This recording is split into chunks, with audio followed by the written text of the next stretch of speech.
ताबड़तोड़ छापे मारे जा रहे थे। सायरन बजाती यूपी पुलिस की गाड़ियां लखनऊ की सड़कों पर दौड़ रही थी। एक तरफ आला अधिकारी दिन रात एक किए थे, तो दूसरी तरफ देश भर के मीडिया कर्मियों का मेला लखनऊ में जुट चुका था। हालात बयां कर रहे थे कि कुछ बड़ा, बहुत बड़ा होने वाला था। असल में ये सारी जद्दोजहद थी एक ऐसे इंसान को पकड़ने की जो उस समय देश का सबसे बड़ा और सबसे कद्दावर बिजनेसमैन था। उसने एक ऐसा परिवार खड़ा किया था जिसमें रेलवे के बाद सबसे ज्यादा लोग नौकरी कर रहे थे। हम बात कर रहे हैं सहारा परिवार के मुखिया सुब्रत रॉय सहारा की। आज वो भले ही इस दुनिया को अलविदा कह गया हो, लेकिन एक वो वक्त भी था जब राजनीति से लेकर खेल तक, फिल्मों से लेकर बिजनेस तक उसकी तूती बोला करती थी। धरती हो या आसमान, दिन हो या रात, फिजाओं में बस एक ही नाम तैरता था, सहारा, सहारा और सहारा। लेकिन वक्त एक ऐसी चीज है जो किसी का गुलाम नहीं। कब किसको अर्श से फर्श पर लापटके कोई नहीं जानता। हरदम लाइमलाइट में रहने वाले सुब्रत रॉय सहारा भी वक्त के ऐसे शिकार बने कि आखिरी समय में दुनिया की नजरों से एकदम ओझल हो गए। खबर भी आई तो मौत की। सहारा सिर्फ एक नाम नहीं बल्कि एक ब्रांड है। उसने अपने बलबूते एक ऐसा साम्राज्य खड़ा किया कि दुनिया भर के तमाम बड़े बड़े बिजनेस टाइकून दंग रह गए। स्कूटर से दुकान दुकान जाकर नमकीन बेचने वाला ये शख्स देखते ही देखते हिंदुस्तान का सबसे बड़ा बिजनेसमैन बन बैठा। उसने अरबों खरबों का साम्राज्य खड़ा कर लिया, लेकिन महज एक शिकायत ने उसके बनाए साम्राज्य को नेस्ता नाबूद करके रख दिया। आज के इस वीडियो में हम पूरी डिटेल में इसे जानने समझने की कोशिश करेंगे। आखिर क्यों उन पर मनी लॉन्ड्रिंग के आरोप लगे और क्यों उन्हें जेल जाना पड़ा। पूरी कहानी जानने के लिए बने रहिए हमारे साथ इस वीडियो के आखिर तक। 10 जून 1948 बिहार का अररिया जिला। मूल रूप से बंगाली सुधीर चंद्र रॉय और छवि रॉय के घर किलकारियां गूंजी। ये किलकारियां थी एक ऐसे बच्चे की जो बड़ा होकर बिजनेस करने के तौर तरीके बदल देने वाला था। नाम था सुब्रत रॉय। स्कूलिंग कोलकाता के होली चाइल्ड स्कूल से करने के बाद गोरखपुर के राजकीय तकनीकी संस्थान से मैकेनिकल इंजीनियरिंग में डिप्लोमा किया। बिजनेस का कीड़ा शुरू से ही उनके दिमाग में था। शुरुआती दिनों में वो लंबरेटा स्कूटर से दुकान दुकान जाकर नमकीन के पैकेट्स बेचा करते थे। उनकी ऑब्जर्वेशन कमाल की थी। उन्होंने छोटे छोटे कामगारों को ऑब्जर्व किया। उन्होंने चाय वालों, सब्जी बेचने वालों और दिहाड़ी मजदूरों को बहुत करीब से देखा। उन्होंने नोटिस किया कि इस वर्ग को न तो बचत की आदत है और न ही इन्वेस्टमेंट की। बस इसी में उन्हें अपना भविष्य दिख गया था।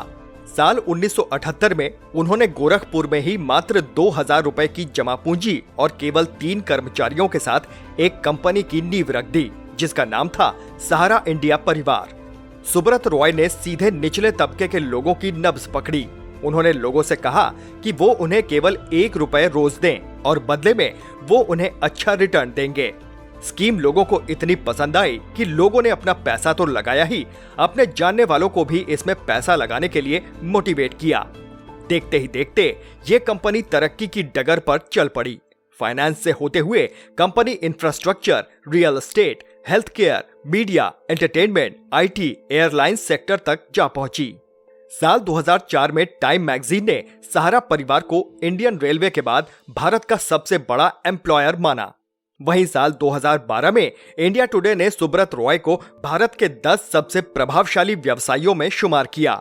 लेकिन अब एक फैसला लिया जाने वाला था जो कंपनी के अंदर और बाहर भूचाल लाने वाला था। कंपनी सैचुरेशन में आ चुकी थी। ऐसे में कंपनी ने पैसा जुटाने के लिए एक फैसला किया। सितंबर 2009 में सहारा ग्रुप की कंपनी सहारा प्राइम सिटी ने सेबी के पास IPO लाने के लिए DRHP यानी आवेदन दाखिल किया। अगले ही महीने ग्रुप की 2 और कंपनियों Sahara India real estate corporation limited SIRECL और Sahara India housing investment corporation limited SHICL ने भी कंपनी रजिस्ट्रार के पास IPO की अर्जी दाखिल की। सेबी को DRHP में कुछ खामियां दिखी। उसे SIRECL और SHICL की पैसा जुटाने की प्रक्रिया में कुछ गड़बड़ लगी। हालांकि सेबी ने उस वक्त कंपनी पर किसी तरह की कोई कार्रवाई नहीं की, लेकिन ये सहारा के लिए आने वाले तूफान की आहट जरूर थी। 25 नवंबर 2009 और 4 जनवरी 2010 को सेबी के पास 2 शिकायतें दर्ज हुई। शिकायत में कहा गया कि सहारा की कंपनियां गलत तरीके से पैसा जुटा रही हैं। अपनी शंका पर मुहर लगते ही सेबी ने दोनों कंपनियों SIRCEL और SHICL की जांच शुरू कर दी। जांच में सेबी ने पाया कि इन दोनों कंपनियों ने निवेशकों से करीब 24,000 करोड़ रुपए जुटाए हैं। सेबी ने सहारा की इन दोनों कंपनियों को तत्काल पैसा जुटाने बंद करने को कहा और सख्त आदेश दिया कि निवेशकों को 15% ब्याज के साथ पैसा लौटाया जाए। हालांकि सहारा सेबी के इस आदेश से खुश नहीं था। वो सेबी के आदेश के खिलाफ सिक्योरिटीज अपीलेंट ट्रिब्यूनल पहुंच गया, लेकिन यहां से भी सहारा को राहत नहीं मिली। आगे बढ़ने से पहले एक छोटी सी रिक्वेस्ट, अगर आपको ये वीडियो अच्छा लग रहा हो तो प्लीज इसे लाइक करें और चैनल को सब्सक्राइब कर लें।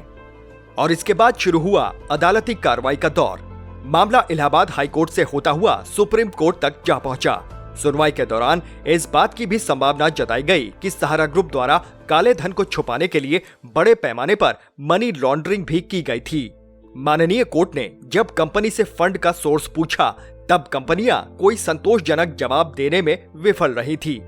अगस्त 2012 में सुप्रीम कोर्ट ने अपने ऐतिहासिक फैसले में सहारा ग्रुप की दोनों कंपनियों को इन्वेस्टर्स का पैसा सेबी के पास 3 महीने के अंदर 15% ब्याज के साथ जमा कराने का आदेश दिया। साथ ही ये भी आदेश दिया कि कंपनियां अपने इन्वेस्टर्स की सारी डिटेल सेबी को सौंपे। पैसे 3 किश्तों में दिए जाने थे। पहली किश्त के 5,120 करोड़ रुपए कंपनी ने सेबी के पास तुरंत जमा करा दिए, लेकिन बाकी की 10-10 हजार करोड़ रुपए की 2 किश्तें लौटाने में कंपनी विफल रही। सहारा ने सेबी को 127 ट्रकों में भरकर दस्तावेज भेजे थे। इतने दस्तावेजों को चेक करना आसान काम नहीं था, लेकिन सेबी सहारा को बख्शने के मूड में बिल्कुल नहीं थी। उसने बाकायदे एक टीम बना दी जिसका काम था इन दस्तावेजों की जांच करना। खबरों के मुताबिक इस काम के लिए सेबी ने 55 करोड़ रुपए भी खर्च किए। सारे दस्तावेजों की जांच के बाद सेबी ने पाया कि इनमें से ज्यादातर दस्तावेज फर्जी हैं। सेबी ने जब बाकी के 20,000 करोड़ रुपए की बात की तो सहारा ने बताया कि उसने इन्वेस्टर्स को खुद ही पैसे लौटा दिए हैं। हालांकि जांच में यह दावा भी झूठा पाया गया। सहारा ग्रुप पर मनी लॉन्ड्रिंग का शक गहराता जा रहा था। सहारा इंडिया के बैंक अकाउंट और संपत्तियां फ्रीज की जाने लगी थी। 26 फरवरी 2014 को सुप्रीम कोर्ट ने सुब्रत रॉय सहारा के खिलाफ नॉन बेलेबल वारंट जारी कर दिया। यूपी पुलिस इनको खोजते हुए सहारा सिटी पहुंची, लेकिन ये वहां से भी नदारद थे। सहारा ने गिरफ्तारी से बचने के लिए तमाम तिकड़में भी लड़ाई। उन्होंने समाचार पत्रों के जरिए एक भावुक अपील की, जिसमें उन्होंने कहा कि उनकी 92 वर्षीय मां बेहद बीमार है और इस वक्त उनका मां के पास रहना बहुत जरूरी है। पुलिस की गिरफ्तारी से बचने के लिए सहारा हाउस अरेस्ट में भी रहने को तैयार थे, लेकिन कोर्ट ने उनकी एक नहीं सुनी। लेकिन कोर्ट ने न केवल नॉन बेलेबल वारंट जारी कर दिया, बल्कि उन्हें पुलिस को 4 मार्च को कोर्ट के सामने पेश होने का आदेश भी दिया। पुलिस कार्रवाई के समय मां तो घर में मौजूद मिली, लेकिन सुब्रत रॉय वहां भी नहीं थे। 28 फरवरी 2014 को भारी पुलिस बल की मौजूदगी में पुलिस ने उन्हें उनके आवास से गिरफ्तार कर लिया। हालांकि सुब्रत रॉय की गिरफ्तारी के चंद मिनटों बाद ही उनके बेटे सीमांतो ने दिल्ली में एक प्रेस कॉन्फ्रेंस में कहा कि उनके पिता सुब्रत रॉय को पुलिस ने नहीं पकड़ा, बल्कि उन्होंने खुद सरेंडर किया है। उनकी गिरफ्तारी कोई सामान्य गिरफ्तारी नहीं थी। उस समय 2 खबरें चल रही थी। एक खबर में कहा गया कि सुब्रत रॉय इस समय दिल्ली में ही हैं और वहीं से सरेंडर करेंगे। जिस होटल से उनके बेटे प्रेस कॉन्फ्रेंस करने वाले थे, वहां अच्छी खासी संख्या में पुलिस भी तैनात हो गई थी। वहीं दूसरी खबर ये थी कि सुब्रत रॉय लखनऊ में अपने आवास में ही मौजूद हैं। सुब्रत रॉय गिरफ्तार भले ही हुए हों, लेकिन उनकी हनक और ठसक में कोई कमी नहीं थी। जब उन्हें लखनऊ से दिल्ली लाया जा रहा था, तब उन्होंने पुलिस की गाड़ी में बैठने से मना कर दिया था और वे खुद अपनी आलीशान गाड़ी में दिल्ली गए थे। वकीलों ने कोर्ट से सहारा श्री को बेल दिलाने के लिए दिन रात एक कर दिया। 22 दिन बाद कोर्ट कुछ नरम पड़ा, लेकिन उसने 5,000 करोड़ रुपए की बैंक गारंटी मांग ली। बेल मिलना लगभग तय हो गया था। सुब्रत रॉय सहारा को चाहने वाले उनके स्वागत में पल के पावड़े बिछाए बैठे थे, लेकिन तभी उनके वकील कपिल सिब्बल ने वो खुलासा किया जिसने सबकी आशाओं पर पानी फेर दिया। सिब्बल ने बताया कि जो बैंक 5,000 करोड़ की गारंटी देने को तैयार हुआ था, अब उसने गारंटी देने से इनकार कर दिया है। यानी महलों में रहने वाले सुब्रत रॉय सहारा को फिलहाल कुछ दिन और जेल में ही काटने थे। 7 मई 2016 को सहारा श्री की मां इस संसार को अलविदा कह गईं। उनके वकीलों ने कोर्ट से उन्हें मां के अंतिम संस्कार के लिए पेरोल पर रिहा करने की अपील की, जिसे मानते हुए कोर्ट ने उन्हें 4 हफ्ते की पेरोल दे दी।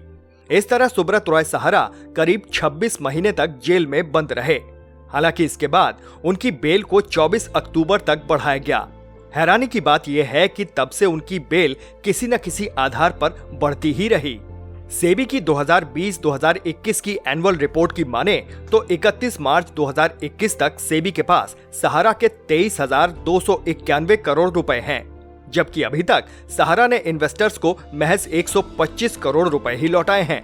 जबकि सेबी का कहना है कि वो इन्वेस्टर्स को ट्रेस ही नहीं कर पा रही है। बात चाहे जो भी हो, लेकिन दोनों की ही लड़ाई में बेचारा वो इन्वेस्टर फंसा हुआ है, जिसने अपने खून पसीने की कमाई सहारा के सहारे इसमें लगा रखी थी। सहारा कंपनी पर देश की तमाम अदालतों में मुकदमे दर्ज हैं। इसी साल फरवरी में सूरत के 100 किसानों ने सहारा इंडिया परिवार के खिलाफ धोखाधड़ी का केस दर्ज कराया है। वहीं बिहार के लगभग 2000 लोगों ने उन पर केस दर्ज करा रखा है। सहारा श्री पर पिछले साल एक बार फिर से गिरफ्तारी की तलवार लटकने लगी थी, जब पटना हाई कोर्ट ने उनकी गिरफ्तारी का वारंट जारी कर दिया था। एमपी पुलिस यहां आई भी और सहारा शहर में पूरे 2 घंटे तक छापेमारी भी की, लेकिन वहां उसे कोई नहीं मिला। नतीजतन पुलिस नोटिस चस्पा कर वापस लौट गई। फिलहाल सहारा में निवेश करने वालों के लिए अच्छी खबर है। सरकार की ओर से सहारा पोर्टल लॉन्च किया गया है, जिसके जरिए वो सभी लोग रिफंड के लिए आवेदन कर सकेंगे जिनके पैसे फंसे हुए हैं। अच्छी बात यह है कि आवेदन करने के 45 दिनों के अंदर ही पैसा खाते में जमा हो जाएगा। फिलहाल इसमें 10,000 रुपए की कैपिंग है। इस खबर से इन्वेस्टर इस कदर उत्साहित हैं कि लॉन्च होते ही इस पोर्टल पर 7 लाख रजिस्ट्रेशन हो गए। इन्वेस्टर्स को जितनी जल्दी पैसा वापस मिले उतना ही अच्छा, लेकिन कहीं ना कहीं सिस्टम की उस खामी को पकड़ना और सही करना भी जरूरी है, जिसका फायदा उठाकर ये बड़ी बड़ी कंपनियां आम जनता की मेहनत की गाढ़ी कमाई लूट लेती हैं। सुब्रत रॉय सहारा भले ही इस दुनिया को अलविदा कह गए हों, लेकिन इस बात की उम्मीद नहीं छोड़नी चाहिए कि कंपनी के इन्वेस्टर्स को उनके खून पसीने की कमाई वापस जरूर मिलेगी। सेबी के साथ कंपनी भी शायद यही चाहती होगी। इस वीडियो के जरिए हमारा उद्देश्य किसी की छवि को नुकसान पहुंचाना कतई नहीं है। इस मुद्दे पर अपनी राय कमेंट बॉक्स में जरूर लिखें।